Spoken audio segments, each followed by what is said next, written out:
Hi guys, welcome to my videos.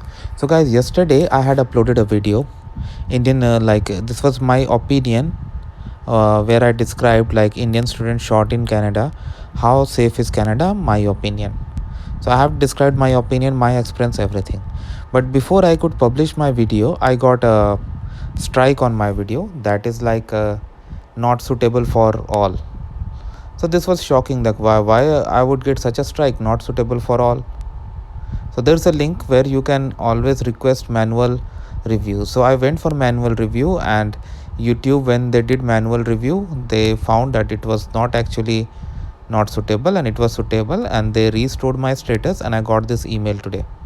So if you come across the same situation, do not panic. There's a manual review option.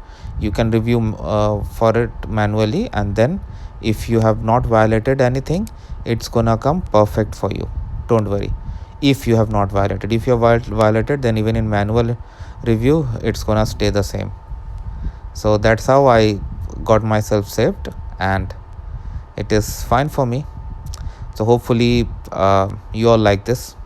Thanks for watching.